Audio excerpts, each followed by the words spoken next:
नमस्कार दोस्तों, मैं हूं सूरज कुमार और आइए शुरुआत करते हैं आज की बड़ी खबरें। लेकिन उससे पहले चैनल को सब्सक्राइब कर लीजिएगा और वीडियो को लाइक जरूर कर लीजिएगा। शुरुआत करते हैं टीम इंडिया से जुड़ी उस बड़ी खबर से जिसने करोड़ों क्रिकेट फैंस को झटका दे दिया। टीम इंडिया के T20 वर्ल्ड कप 2026 से ठीक पहले एक बड़ा झटका लगा है। बता दें, तेज गेंदबाज हर्षित राणा पूरे टूर्नामेंट से बाहर हो गए। T20 विश्व कप के आगाज से महज एक दिन पहले यूएसए के खिलाफ मुकाबले से ठीक पहले भारतीय टीम को बुरी खबर मिली है। मीडिया रिपोर्ट्स के मुताबिक घुटने की गंभीर चोट के चलते हर्षित राणा को पूरे टूर्नामेंट से बाहर होना पड़ा। हालांकि अब तक बीसीसीआई की तरफ से इसकी आधिकारिक पुष्टि नहीं की गई। दरअसल साउथ अफ्रीका के खिलाफ खेले गए वार्म अप मैच में हर्षित राणा सिर्फ एक ओवर डालकर ही मैदान छोड़ने पे मजबूर हो गए। ओवर पूरा करने के दौरान वो 2 बार रनअप लेते वक्त रुके और घुटना पकड़ा और फिर लंगड़ाते हुए मैदान से बाहर चले गए। तभी संकेत मिल गए थे कि चोट गंभीर हो सकती है और ताज़ा रिपोर्ट्स में दावा किया जा रहा है हर्षित राणा पूरे टूर्नामेंट मिस करेंगे। हर्षित राणा का बाहर होना टीम इंडिया के लिए इसलिए बड़ा झटका है क्योंकि वो गेंद और बल्ले दोनों से योगदान देने की क्षमता रखते थे। पिछले 1 साल से वो लगातार टीम इंडिया के लिए खेल रहे थे और शानदार फॉर्म में भी। अब तक करियर पर नजर डालते हैं तो हर्षित राणा ने भारत के लिए 2 टेस्ट में 4 विकेट लिए हैं और 14 वनडे में 26 विकेट, वहीं 9 T20 मुकाबले में 9 विकेट झटके। टीम मैनेजमेंट अब इनके रिप्लेसमेंट की भी मंथन कर रही है।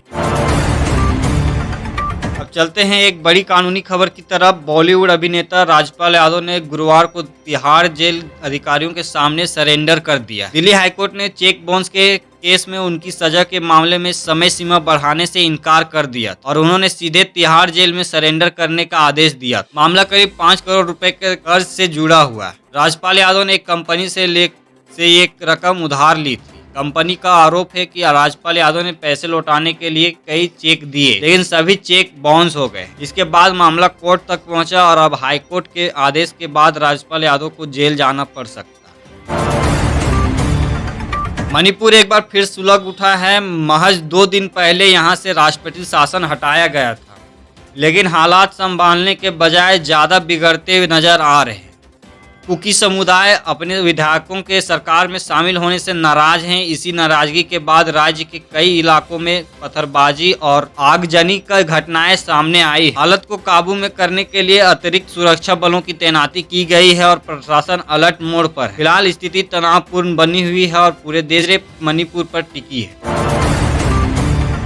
झारखंड के खिलाड़ियों के लिए बड़ी राहत की खबर सामने आई है। राज्य सरकार ने खिलाड़ियों को पेंशन देने का फैसला किया है। कैबिनेट की बैठक में ये निर्णय लिया गया कि अब अलग अलग खेलों में राष्ट्रीय और अंतर्राष्ट्रीय स्तर पर पदक जीतने वाले खिलाड़ियों को हर महीने पेंशन दी जाएगी। सरकारी फैसले के मुताबिक स्वर्ण, रजत और कांस्य पदक विजेता खिलाड़ियों को उनकी उपलब्धियों के आधार पर 5,000 रुपए से लेकर 20,000 रुपए तक मानसिक पेंशन मिलेगी। सरकार का कहना है कि इस फैसले का मकसद खिलाड़ियों को सम्मान देना और खेल क्षेत्र में आगे बढ़ाने के लिए नई पीढ़ी को प्रोत्साहित करना है।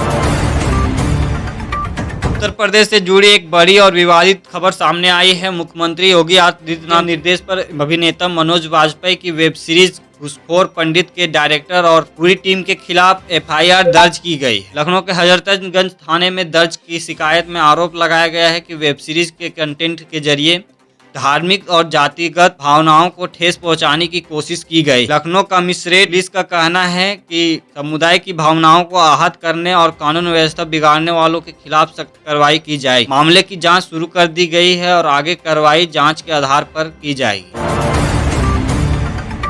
बिहार में मधुबनी जिले से एक बड़े अंतर्राष्ट्रीय साइबर ठगी नेटवर्क का खुलासा हुआ है। मधुबनी पुलिस ने नगर थाना क्षेत्र में छापेमारी कर 4 साइबर अपराधियों को गिरफ्तार किया है। ये आरोपी सिम बॉक्स डिवाइस का इस्तेमाल करके विदेशों से आने वाली VoIP कॉल्स को लोकल कॉल्स में बदलते और पूरे देश में साइबर ठगी का अंजाम देते। पुलिस अधीक्षक योगेंद्र कुमार ने बताया है कि गिरोह के तार पर चीन समेत कई अन्य देशों के साइबर अपराधी से जुड़े हुए हैं। पुलिस को भारी मात्रा में तकनीकी उपकरण और डिजिटल सबूत भी मिले हैं।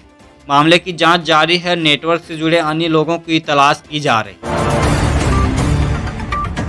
T20 वर्ल्ड कप को लेकर भारत और पाकिस्तान के बीच मुकाबले पर सियासी और खेली बयानबाजी तेज हो गई। पाकिस्तान के भारत के खिलाफ न खेलने के फैसले पर टीम इंडिया के कप्तान सूर्यकुमार यादव ने साफ प्रतिक्रिया दी है। सूर्यकुमार यादव ने कहा है, भारत ने कभी पाकिस्तान के खिलाफ खेलने से इनकार नहीं किया है। उन्होंने स्पष्ट शब्दों में कहा, हमने पाकिस्तान को लेकर ना नहीं कहा, ना उन्होंने कहा है। सूर्यकुमार यादव ने आगे बताया कि भारतीय टीम अपने तय शेड्यूल के अनुसार दिल्ली के बाद कोलंबो के लिए रवाना हो रही। उनके इस बयान के बाद T20 वर्ल्ड कप को लेकर दोनों देशों के बीच चल रही चर्चा और तेज हो गया। उत्तर प्रदेश के बाराबंकी से एक बेहद तनावपूर्ण तस्वीर सामने आई है। हैदरगढ़ के भारत टोल प्लाजा पर एक वकील की पिटाई के मामले में अब कानूनी गलियारों में ला दिया। इस मामले में आरोपी की जमानत देने वाले अधिवक्ता के खिलाफ बाराबंकी जिला पर एसोसिएशन के सभी वकील एकजुट नजर आए। बिहार के राजगीर में राज्य का पहला अंतर्राष्ट्रीय क्रिकेट स्टेडियम बनकर पूरी तरह से तैयार हो चुका है। करीब 1000 करोड़ रुपए की लागत से बने इस स्टेडियम को सिडनी क्रिकेट ग्राउंड की तर्ज पर विकसित किया गया है। इस आधुनिक स्टेडियम में करीब 45,000 दर्शकों के बैठने का क्षमता है। जानकारी के मुताबिक साल 2027 तक यहाँ IPL और अंतर्राष्ट्रीय मैचों आयोजित किए जाने की पूरी संभावना है। इस स्टेडियम के बनने से बिहार को देश और दुनिया के क्रिकेट मानचित्र पर नई पहचान मिलने की उम्मीद जताई जा रही है। झारखंड के मुख्यमंत्री हेमंत सोरेन ने केंद्र सरकार के बजट को लेकर गंभीर सवाल खड़े किए। हेमंत सोरेन ने कहा है, केंद्र सरकार जो बजट लेकर आई है उसका बहुत कम हिस्सा देश के वास्तविक विकास के में लगेगा। उन्होंने आकांक्षा जताई है, इसका असर देश में भुखमरी जैसी स्थिति को और गंभीर कर सकता है। मुख्यमंत्री ने कहा, आज देश का सबसे मजबूत सेक्टर कृषि है, लेकिन उसे भी विदेशी बाजारों के लिए खोल दिया गया। अब विदेशी कृषि यंत्र और अनाज भारतीय बाजार में बिकेंगे। हेमंत सोरेन ने सवाल उठाया कि ऐसे में भारतीय किसान विदेशी कंपनियों से कैसे मुकाबला कर पाएंगे। उन्होंने कहा, वर्तमान सरकार के फैसलों का सीधा असर किसानों, मजदूर, छोटे उद्योगपति और आदिवासी व दलित समुदाय पर पड़ेगा।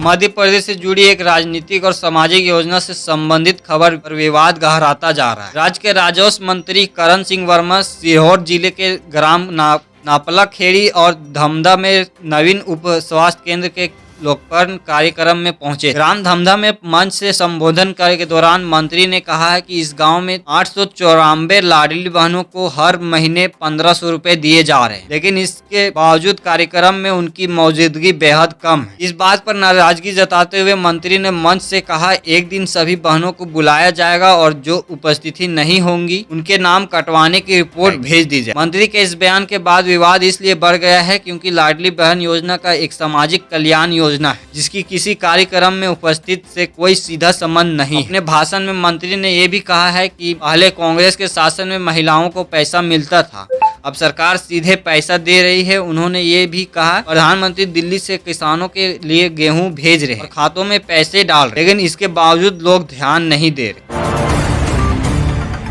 अब राजधानी दिल्ली से जुड़ी बड़ी छात्र राजनीति की खबर है। दिल्ली के जवाहरलाल नेहरू विश्वविद्यालय यानी JNU में एक बार फिर छात्र राजनीति उबाल पर। सेंट्रल लाइब्रेरी में हुई तोड़फाड़ के मामले में विश्वविद्यालय प्रशासन द्वारा JNU छात्र संघ के 4 निर्वाचित अधिकारियों निलंबित किए जाने के विरोध में बुधवार को छात्रों ने पूरे विश्वविद्यालय में पूर्ण हड़ताल किया। हड़ताल के दौरान छात्रों ने कैंपस में अलग अलग हिस्सों में प्रदर्शन किया। आज JNU बंद है, नर नारी एकता जिंदाबाद और JNU प्रशासन मुर्दाबाद जैसे नारे लगाए गए। इस दौरान कुछ समूह द्वारा आजादी से जुड़े भी नारे लगाए गए। छात्रों ने पूरे परिसर में मार्च निकालकर प्रशासन के फैसले के खिलाफ अपनी नाराजगी जताई, जिसमें बड़ी संख्या में छात्र छात्राओं ने हिस्सा लिया। प्रदर्शनकारियों छात्रों का कहना है कि प्रशासन की कार्रवाई एकतरफा और दमनात्मक। छात्रों का आरोप है कि बिना निष्पक्ष जांच के छात्र संघ अधिकारियों को सस्पेंड किया गया है, जो सीधे तौर पर छात्र प्रतिनिधित्व पर हमला है। गुजरात हाईकोर्ट ने आसाराम से 45,000 वर्ग मीटर से अधिक सार्वजनिक जमीन वापस लेने के राज्य सरकार के फैसले को सही ठहराया। हाईकोर्ट ने माना है कि ये जमीन समिति धार्मिक उपयोग के लिए दी गई थी, लेकिन बाद में उस पर अनधिकृत कब्जा और निर्माण किया गया। कोर्ट के इस फैसले के बाद अब राज्य सरकार द्वारा सार्वजनिक जमीन को वापस लेने की कार्रवाई तेज होने की संभावना है। मेघालय से एक बेहद दर्दनाक हादसे की खबर सामने आई है। यहाँ एक अवैध कोयला खदान में हुए भीषण विस्फोट ने कई परिवारों को उजाड़ दिया। जानकारी के मुताबिक एक पहाड़ी इलाके में अवैध तरीके से कोयला खनन किया जा रहा। इसी दौरान अचानक जोरदार ब्लास्ट हुआ, जिसके बाद पूरी तरह पहाड़ी ढक गई। इस हादसे में कम से कम 18 मजदूर की मौके पर ही दर्दनाक मौत हो गई, जबकि कई अन्य मजदूर अभी भी मलबे के नीचे दबे होने की आशंका जताई जा रही। रेस्क्यू ऑपरेशन जारी है, प्रशासन हालात पर नजर बनाए हुए।